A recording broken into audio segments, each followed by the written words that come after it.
कितने पैसे हो गए अखबार और रद्दी के? बहन जी पूरे 90 रुपए हो गए। 90 कैसे, पूरे 110 रुपए बने। तूने ही तो कहा था कि तू ये घड़ी ले लेगा, तो 20 रुपए की घड़ी भी हो गई ना। कैसी बातें कर रही हो बहन जी, ये तो पूरी टूटी हुई है, अस्थि पंजर सब बाहर निकले हुए हैं। इस घड़ी के 10 रुपए से ऊपर नहीं दूंगा। ला इधर ला, तू घड़ी मुझे दे, मैं किसी और को बेच दूंगी, और ये अखबार और रद्दी भी यहीं रख जा तू। ठीक है, आपकी मर्जी। वैसे भी सारे अखबार तो गीले हैं बारिश में, लगता है रद्दी बाहर रख दी। पहले ही जबरदस्ती रद्दी का वजन बढ़वा दिया। अरे मैं तो ले ही रहा था, पर कोई नहीं खरीदेगा ये गली सड़ी रद्दी और अखबार, बता रहा हूँ। अरे तू जा, मैं बेच दूंगी जिसे बेचना होगा। अरे बेचना नहीं है, फालतू में रोक कर खड़े हो जाते हैं। न जाने कितने कंजूस हो गए आजकल लोग। मेरे और 4 ग्राहक मिल जाते, बेकार में टाइम खराब करा। माँ जी, ये कबाड़ी वाला भी खाली हाथ चला गया। आपने इसको भी अखबार और रद्दी नहीं बेची। इतनी मुश्किल से ये कबाड़ी वाला माना था, और पैसे भी सही दे रहा था। ये सारे अखबार और रद्दी बारिश में कितनी गीली होकर गंदी स्मेल कर रही है। अब पता नहीं कबाड़ी वाला कब आएगा। अरे पता नहीं गली में कितने घूमते हैं, अभी देखना थोड़ी देर में कोई और आ जाएगा। पता नहीं ये माँ जी कंजूसी करना कब छोड़ेंगी। इतना भी कोई क्या ही कंजूस होगा। अंजलि अपनी सास सरिता के लिए जो भी कह रही है बिल्कुल सच है, क्योंकि अंजलि की सास सरिता कंजूस नहीं जानते हैं। सरिता हर बात में कंजूसी करती है। उसकी इस कंजूसी की आदत से बहू अंजलि बहुत परेशान रहती है। अरे बहू, राजमा बनाने के लिए 2 टमाटर नहीं आधा डालो। तुम्हें पता भी है टमाटर कितने महंगे हो गए हैं। 200 रुपए किलो तक का भाव हो गया है टमाटर का। लूट मची हुई है टमाटर की बाजार में, और वैसे भी कोई जरूरत नहीं है, राजमा बिना टमाटर के भी बन जाएंगे। माँ जी एक तो डालने दो।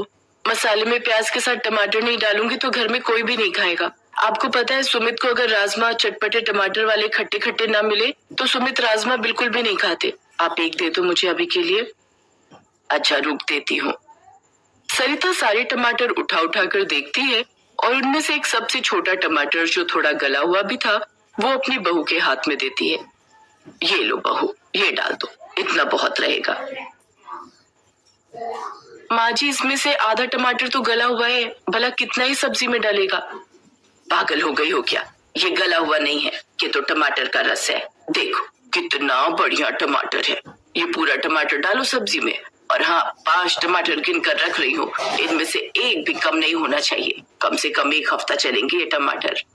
अब क्या करूँ, ये तो सारे टमाटर छुपा कर रखती रहेंगी। मैं तो चुपचाप निकाल लूंगी फ्रिज में से।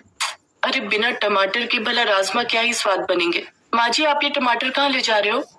मुझे सब पता है, मेरे रसोई से बाहर जाते ही तुम फ्रिज में से टमाटर निकाल कर राजमा में डाल दोगी, इसीलिए मैं अपने कमरे में लेकर जा रही हूँ। जब सब्जी बन जाएगी तो फ्रिज में रख जाऊंगी। ये तो बहुत चालू है। सच में कंजूस सासी है ये, कंजूस सासी रहेंगी। अब एक एक करके टमाटर कहीं न कहीं रोज लग ही रहे थे, क्योंकि किसी न किसी सब्जी में डालने होते थे। सरिता को टमाटर का खर्चा भारी पड़ने लगा। माँ जी टमाटर खत्म हो गए हैं, 2 दिन से किसी भी सब्जी में टमाटर नहीं डाले। सुमित और पापा जी ने बार बार यही बोला कि थोड़े टमाटर डाल दो। आपको तो पता ही है कुछ सब्जियां बिना टमाटर के स्वाद नहीं बनती। अब कल आपने गोभी आलू बनवाए, मैंने उसमें टमाटर नहीं डाला। भिंडी में टमाटर नहीं डाला। आपने कहा सूखे टिंडे बना लो, तो मैंने वो भी बिना टमाटर की खटाई डालकर बना लिए। दाल को तड़का मैंने हींग जीरा प्याज लहसुन का लगा दिया, और भी न जाने कितनी चीजें मैंने खटाई डालकर बनाई है। अब 3-4 दिन से टमाटर बिल्कुल भी नहीं आए। कम से कम आधा किलो तो खरीद ही लेते हैं। ऐसी भी क्या कंजूसी माँ जी। आज सुमित स्पेशली बोलकर गए थे कि प्याज टमाटर की ग्रेवी से बढ़िया सा कढ़ाई पनीर बनाओ। अब अगर नहीं बनाया तो वो गुस्सा करेंगे। अब मैं उनको थोड़ी ये बोलूंगी कि आप टमाटर खरीद कर नहीं ला रहे हो। अरे सुमित का फोन। हेलो, हाँ सुमित। क्या बात है अंजलि, ये क्या आज फिर तुमने खाली जीरे और सूखे आलू बनाकर लंच में दे दिए? मैंने तरी वाले आलू टमाटर बोले थे, तुमने वो फिर नहीं बनाए? सुमित टमाटर खत्म हो गए थे, रखे नहीं थे। तुम तो जानते ही हो कि टमाटर बहुत महंगे हो गए हैं। मैं भी जानता हूँ टमाटर महंगे हो गए। अरे मैं ज्यादा डालने को थोड़ी कह रहा हूँ। तुम मंडी से 1 किलो टमाटर लेकर आओ, जाओ। वो कुछ दिन चल जाएंगे, मुझे बिल्कुल स्वाद नहीं आ रहा है। एक काम करता हूँ, मैं आते हुए मंडी से टमाटर खरीद लाऊंगा। माँ जी सुमित कह रहे हैं कि वो मंडी से टमाटर खरीद कर ले आएंगे। अरे नहीं नहीं, उसको बोल परेशान होने की कोई जरूरत नहीं है। मैं मंडी जा रही हूँ, मैं खरीद लाऊंगी। सुमित, तुम परेशान मत हो, माँ जी कह रही है मैं मंडी से खरीद लाती हूँ। सरिता ना चाहते हुए भी 1 किलो टमाटर खरीद लाती है। मंडी में उसे उस दिन 160 रुपए किलो टमाटर मिलते हैं। अब तो सरिता परेशान हो जाती है क्योंकि घर में टमाटर इस्तेमाल हो रहे थे, भले ही कम, लेकिन सरिता को तो ये खर्चा भी भारी लग रहा था। एक दिन सरिता आंगन में कपड़े सुखा रही थी, तभी उसने देखा ठेले पर एक टमाटर बेचने वाला निकल रहा था। उसने टमाटर की कुछ बोरियां ठेले पर रखी हुई थी और कुछ टमाटर बाहर ठेले पर रखे हुए थे। 100 रुपए के 2 किलो टमाटर, 100 रुपए के 2 किलो टमाटर, 100 रुपए के 2 किलो टमाटर। 100 रुपए के 2 किलो, ये तो बड़े सस्ते टमाटर दे रहा है और टमाटर भी लाल लाल है। अगर मैं इससे इकट्ठे टमाटर खरीद लूं तो मुझे तो बड़े सस्ते पड़ जाएंगे। माँ जी, एक बार चेक कर लेना, इतने सस्ते टमाटर ये कैसे दे सकता है, कहीं खराब ना हो। अरे नहीं दीदी जी, देख लो टमाटर आपके सामने, लाल लाल पके हुए बढ़िया टमाटर दे रहा हूँ। वो तो मुझे अचानक अपने गाँव जाना पड़ रहा है, इसलिए इतने सस्ते टमाटर बेच रहा हूँ कि जितने पैसे मिल जाए उतने मैं बेच दूं। अरे तू चुप कर बहू, इतने सस्ते में ये देख, लाल बढ़िया टमाटर कहीं भी नहीं मिल रहे। तुम्हारा क्या है, तुम्हें तो रोजाना महंगे महंगे टमाटर डालकर सब्जी बनानी है, खर्चा तो मुझे देखना पड़ता है ना। भैया 100 रुपए के 2.5 किलो दे दे, इकट्ठे ले लूंगी। आंटी जी कोई बात नहीं, ले लो, मुझे तो बेचना ही है। आंटी जी अगर आप चाहो तो मैं ये पूरे ठेले के टमाटर मात्र 5,000 में आपको बेच सकता हूँ। अरे आप तो अपने पड़ोसियों को टमाटर बेचकर अच्छी खासी कमाई कर सकते हो। बाजार से 10 रुपए कम में भी दोगे तो खुशी खुशी मोहल्ले वाले खरीद लेंगे। इतनी तो जान पहचान आपकी अपनी मोहल्लेदारी में है ही कि आप पर सब विश्वास करेंगे। आइडिया तो है, मुनाफे का सौदा लग रहा है। हाँ कर देती हूँ। ठीक है भैया, तू अभी रुक, मैं अंदर से पैसे लेकर आती हूँ। सरिता के मन में लालच आ गया था। उसने जरा सा भी दिमाग नहीं लगाया कि इतने महंगे टमाटर जब बाजार में बिक रहे हैं तो भला वो आदमी सस्ते क्यों दे रहा है। सरिता 5,000 रुपए देकर उस टमाटर वाले से सारे टमाटर के बोरे घर में रखवा लेती है। टमाटर वाला मिनटों में गायब हो जाता है। उसका काम हो चुका था। थोड़ी देर बाद सरिता पछतावे में अपना सिर पकड़कर बैठी थी। तभी कहा था इतनी कंजूसी अच्छी नहीं है, पर तुम मानती कहाँ हो। माँ तुम इतना तो समझ जाती कि वो टमाटर वाला पागल थोड़ी है जो यहाँ गली में आपको टमाटर बेचकर जाएगा, और वो भी इतने सस्ते। अगर उसने टमाटर बेचने होते तो वो मंडी में महंगे बेचकर जाता। क्या करते हो माँ? मैंने तो पहले ही माँ जी को बोला था कि एक बार चेक कर लो, पर माँ जी मेरी सुनती कहाँ है। ये देखो, ऊपर ऊपर टमाटर है और नीचे सारे कागज और पत्थर भरे हुए हैं। वो टमाटर वाला बेईमान निकला। उसने ठेले पर तो बढ़िया टमाटर फैला रखे थे कि किसी को शक ना हो, और माँ जी जैसी सीधी मिल गई और वो सीधेपन का फायदा उठाकर पैसे कमाकर भाग गया। ये सब मेरी कंजूसी के कारण हुआ है। बचत के चक्कर में नुकसान करवा बैठी। सत्यानाश हो उस टमाटर वाले का। मेरे 5,000 कितनी मेहनत से जुड़े थे, लूट कर ले गया। माँ जी, ये थोड़े बहुत टमाटर हैं बोरे में, ऊपर ऊपर। ये हमारे 1 हफ्ते की सब्जी में काम आ ही जाएंगे। अच्छा, कम से कम 1 हफ्ता चलाना, पता चले कल फिर बोले कि माँ जी टमाटर। माँ जी अभी भी। और फिर सब लोग जोर से हंस देते हैं। इस कहानी से हमें यही शिक्षा मिलती है कि थोड़ा महंगा भले ही कम और जरूरत के अनुसार खरीद लो, पर सस्ते के चक्कर में लालच में आकर नुकसान कभी मत उठाओ। सुमन ज्यादा पढ़ी लिखी नहीं थी, पर वैसे वो बहुत होशियार थी। धामपुर शहर में उसकी ससुराल थी। आजकल वो अपने बेटे पारस के साथ मायके रहने आई हुई थी। पारस, इतना दौड़ा दिया, थक गई हो बेटा, अब तंग मत करो। चलो ये 1 निवाला और खाओ। सुमन बिटिया, तू जितना बोलेगी खाने के लिए ये उतना ही तुझे तंग करेगा। अपना भी तो ध्यान रखना है, 7वां महीना चल रहा है, ऐसे भागा दौड़ी ठीक नहीं। क्या करूँ माँ, खाने के लिए इसके आगे पीछे ना भागूं तो ये पूरा दिन कुछ ना खाए। रुको माँ, शायद मेरा फोन बज रहा है। हेलो माँ जी, सब ठीक तो है? आप रो क्यों रही हो? क्या नितिन का एक्सीडेंट हो गया? कौन सा अस्पताल में है वो?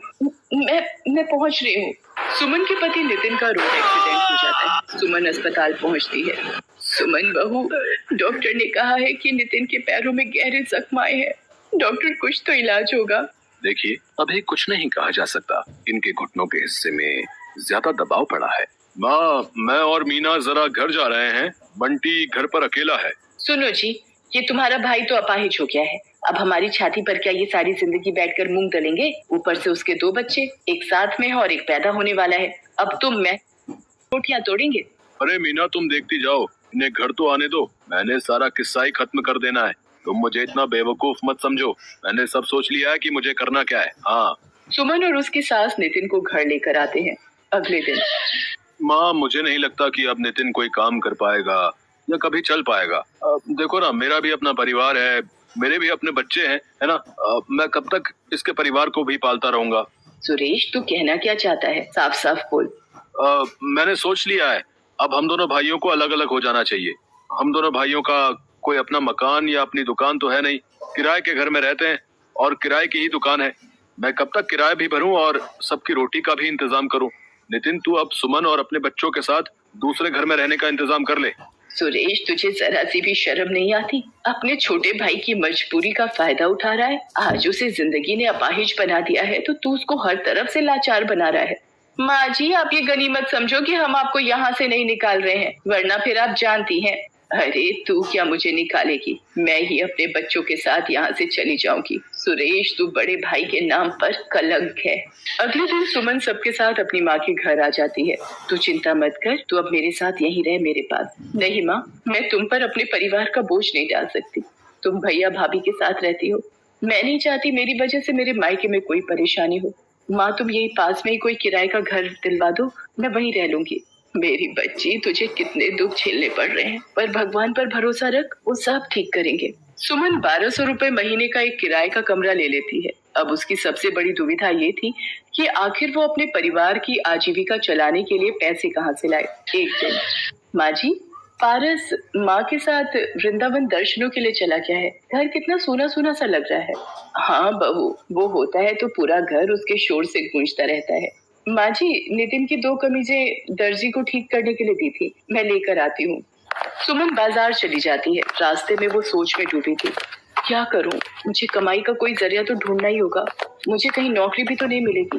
काश मैं ज्यादा पढ़ी लिखी होती। अरे, सब्जी के ठेले लगे हुए हैं। नितिन का लौकी खाने का मन था, उस सब्जी के ठेले से ले लेती हूँ। भैया, ये एक लौकी देना। अभी इनके आलू तोल लूं, फिर देता हूँ। ये लो माता जी, 2 किलो आलू, 40 रुपए हो गए। भैया, ये तुमने तराजू के नीचे क्या लगा रखा है? दिखाना जरा। कुछ भी तो नहीं लगा रखा मैडम जी। सुमन तराजू उठाती है। वो ये देखकर हैरान रह जाती है कि तराजू में चुंबक चिपकी हुई है। भैया, कुछ तो शर्म करो। तुम लोगों को धोखाधड़ी से सब्जी बेच रहे हो, चुंबक लगाकर घपला कर रहे हो। ईमानदारी से काम करना नहीं आता तुम्हें? पता नहीं कब से लोगों के साथ धोखाधड़ी करके सब्जी बेच रहा है।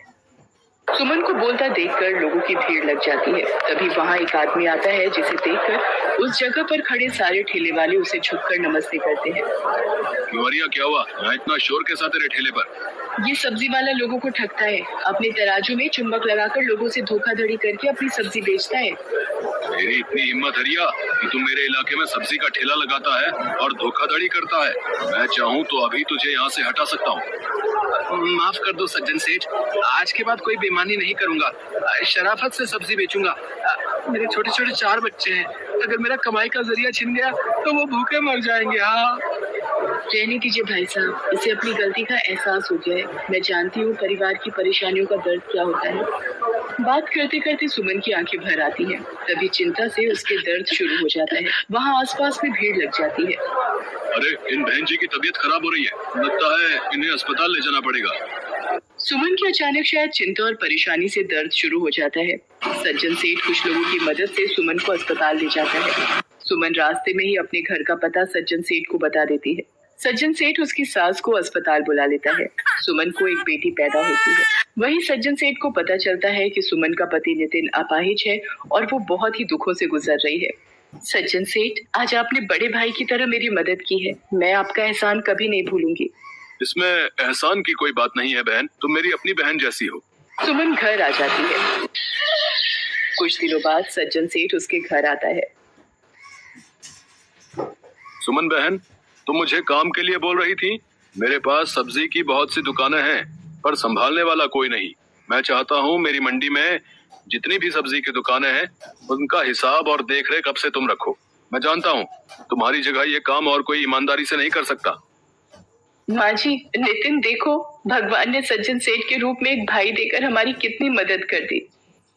सुमन की आंखों में खुशी के आंसू थे। वो अब कड़ी मेहनत से मंडी में जाकर सब्जियों का सारा हिसाब रखती। एक एक दुकानदार से जाकर पूछती और देखती कि सब कुछ ठीक से चल रहा है या नहीं। सज्जन सेठ भी सुमन की मेहनत को गौर करता था। सुमन के आ जाने से सज्जन सेठ का भी काम बहुत आसान हो गया था। अब सब कुछ ईमानदारी से चल रहा था। अब कोई भी सब्जी बेचने वाला दुकानदारी में घोटाला नहीं करता था। बहू, तुम बहुत मेहनती हो। तुम्हारी जैसी बहू पाकर मैं धन्य हो गई। अब तो नितिन भी थोड़ा थोड़ा ठीक हो रहा है। देखना, तुम्हारा प्रेम और भगवान के आशीर्वाद से वो भी जल्दी चलने लगेगा। सुमन को सज्जन सिंह के रूप में देवता समान